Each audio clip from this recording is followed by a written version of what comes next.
உயிர்த்த ஆண்டவர் இயேசு கிறிஸ்துவில் எனக்கு மிகவும் பிரியமான சகோதர சகோதரிகளை, பொதுக்காலம் 15ஆம் வாரம் வெள்ளி, ஆண்டு 2, முதல் வாசகம் எசாயா இயல் 38 1 முதல் 6,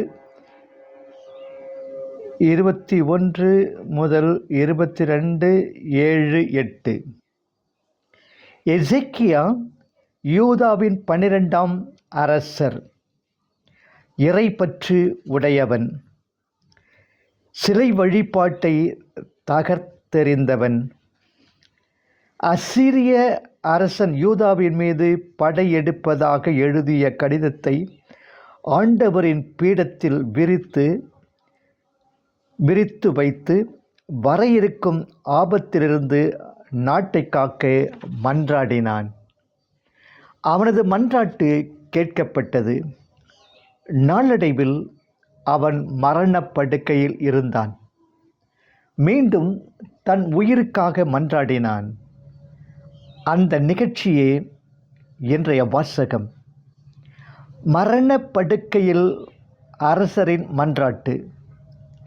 மரணப்படுக்கையில் இருந்த எசேக்கியாவை நோக்கி ஆண்டவர் கூறுகிறார், உன் வீட்டு காரியங்களை ஒழுங்குபடுத்து, நீ சாகப் போகிறாய் என்றார்.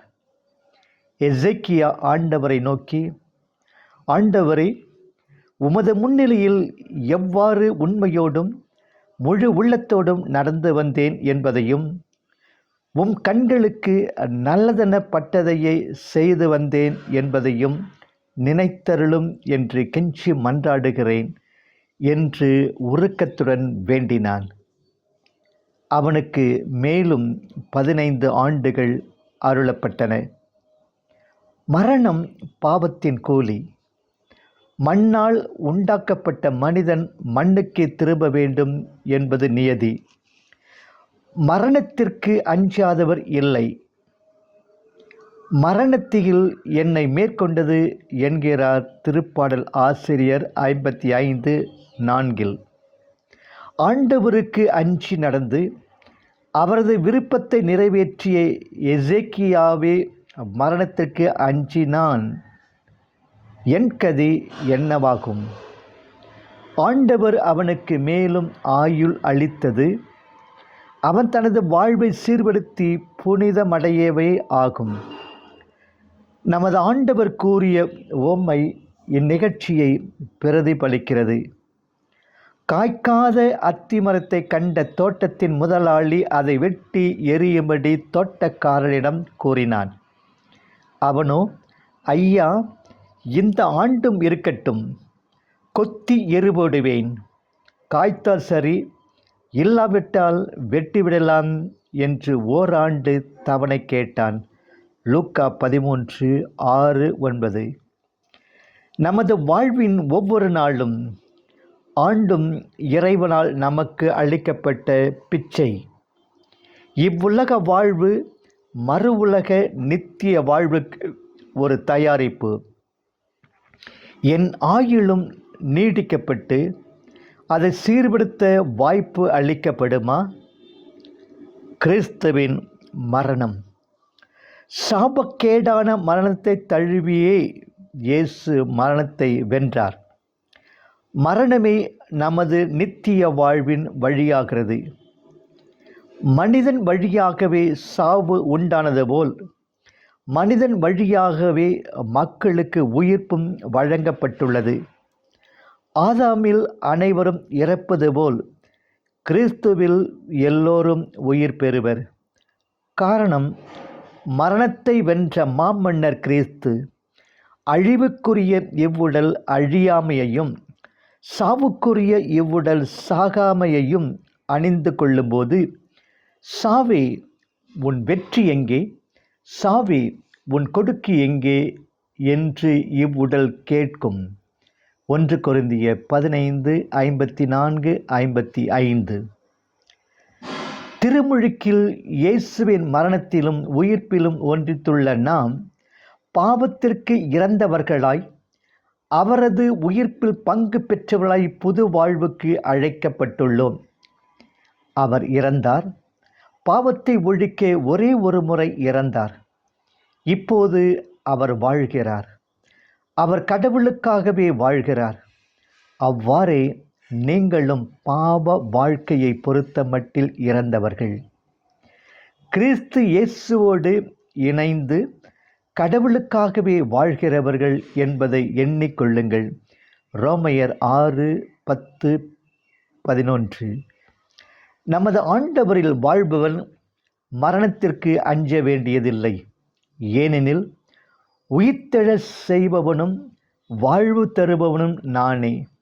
என்னிடம் நம்பிக்கை கொள்பவர் இறப்பினும் வாழ்வார் என்பது ஆண்டவரின் அருள்வாக்கு. யோவான் 11:25. இரண்டாம் வாசகம். நற்செய்தி மத்தேயு இயல் 12 இறைவாக்கியங்கள் 1-8 முடிய.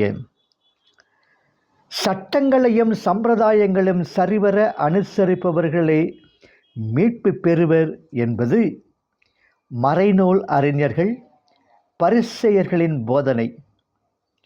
மெஸ்ஸியாவும் இதையே வலியுறுத்துவார் என்று எதிர்பார்த்தனர். அவரோ பொருளற்ற சட்டங்களை பொசுக்க வேண்டும் என்றார். எனவே இயேசுவை எதிர்த்தனர்.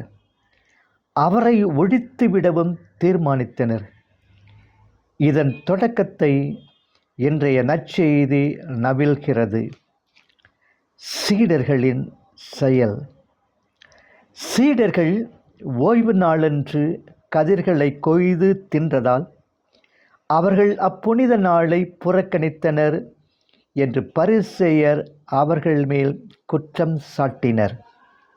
ஓய்வு நாளில் கதிர்களை கொய்து கையில் தேய்த்து உண்டது ஓய்வு நாளில் அறுவடை செய்து தானியங்களை சேர்த்து அதை சமைத்து உண்பதற்கு சமம் என்று சட்டம் பேசினர்.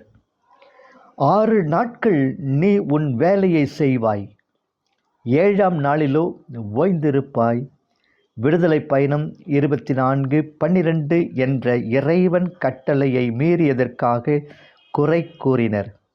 குருக்கள் மட்டுமே உண்ண வேண்டிய தூய அப்பங்களை பசியின் கொடுமையால் தாவீதும் அவரது ஆட்களும் உண்டதை குற்றமாக கருதாத பரிசேயர்கள் பலியின் பொருட்டு குருக்களும் லேவியர்களும் ஓய்வு நாட்களில் கோவிலில் பல்வேறு பணிகளை புரிவதை குற்றமாக கருதாத மறைநூல் அறிஞர்கள் பசியை ஆற்றிக்கொள்ள கதிர்களை கொய்து தின்றதை எப்படி குற்றம் என கூறலாம் என்று இயேசு மறு கேள்வி கேட்கிறார். சட்டங்கள் ஒருவனை நெறிப்படுத்தி நல்வாழ்வு வாழ உதவ வேண்டும். இயற்கை சட்டங்கள் இறைவனால் எழுதப்பட்டவை. இவை ஒவ்வொரு படைப்பிலும் பதிக்கப்பட்ட இறை முத்திரை. அவை மாறாதவை, என்றும் அனுசரிக்கப்பட வேண்டியவை. மாறாக மனிதனால் இயற்றப்பட்ட வழிபாட்டு முறை சட்டங்கள், ஓய்வு நாள் ஒழுங்குகள், உணவு முறைகள் ஆகிய விதிகள் தேவைகளுக்கு ஏற்ப மாற்றி அமைக்கப்படலாம் என்ற உண்மையை உணர்த்துகின்றார் இயேசு. அனைத்து சட்டங்களும் அழிக்கப்பட வேண்டும் என்று கூறுவதும் அறியாமை. எந்த சூழ்நிலையிலும் எல்லா சட்டங்களும் அனுசரிக்கப்பட வேண்டும் என்று கூறுவதும் பேதமை.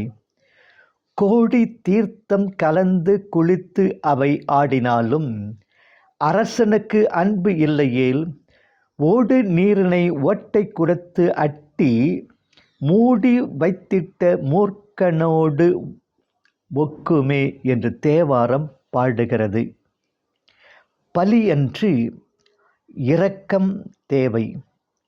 எரிபலி, பாவ நிவாரண பலி, அமைதி பலி, பாஸ்கா பலி என்று பல்வேறு பலிகள் எருசலேம் தேவாலயத்தில் ஒப்பு கொடுக்கப்பட்டன.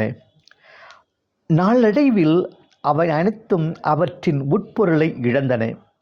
மக்கள் மனதில் இறைப்பற்றையோ சமுதாய வாழ்வில் யாதொரு மாற்றத்தையோ ஏற்படுத்தவில்லை. இறை வழிபாடுகள் நம் உள்ளத்தை தூய்மையாக்கி நாம் அயலார் மீது அன்பும் இரக்கமும் காட்டும் கருவிகளாக வேண்டும். இதை செய்யாததால் தான் ஓசே கூறினார், நான் விரும்புவது பலியை அல்ல, இரக்கத்தையே விரும்புகின்றேன். எரிபலிகளை விட கடவுளை அறியும் அறிவையே நான் விரும்புகின்றேன். 6:6. நமது வாழ்வை மாற்றாத சமய சடங்குகள் மூட நம்பிக்கைகளாக மாறிவிடுவதும் உண்டு. இறைப்புகழ் பாடுவதும் திருப்பலியில் பங்கெடுப்பதும் முக்கியம்தான். ஆனால் பிற துன்பத்தை கண்டு இறங்குவதும் அவர்களுக்கு துணை புரிவதும் மனதில் வர்மம் பழி இன்றி அனைவருக்கும் அன்பு செய்து ஒற்றுமையுடன் வாழ்வதும் பலியிலும் மேலானது என்கிறார் நமது ஆண்டவர். மத்தேயு 5:22-24. கூட்டத்தை கண்டிறங்கிய இயேசு, இரக்கமுடையோர் பேறு பெற்றோர், ஏனெனில் இரக்கம் பெறுவர் என்று கூறியுள்ளார்.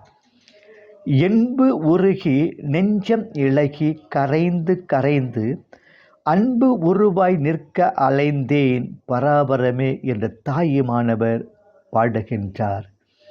பலியன்று இரக்கத்தையே விரும்புகிறேன் என்பதன் கருத்தை நீங்கள் அறிந்திருப்பின் குற்றமற்றோரை கண்டனம் செய்யாதிருக்க மாட்டீர்கள். இறைவேண்டல் புரிந்து இறையாசி பெறுவோம். ஆண்டவர் நம்மை நிறைவாய் ஆசீர்வதிப்பாராக. ஆமேன்.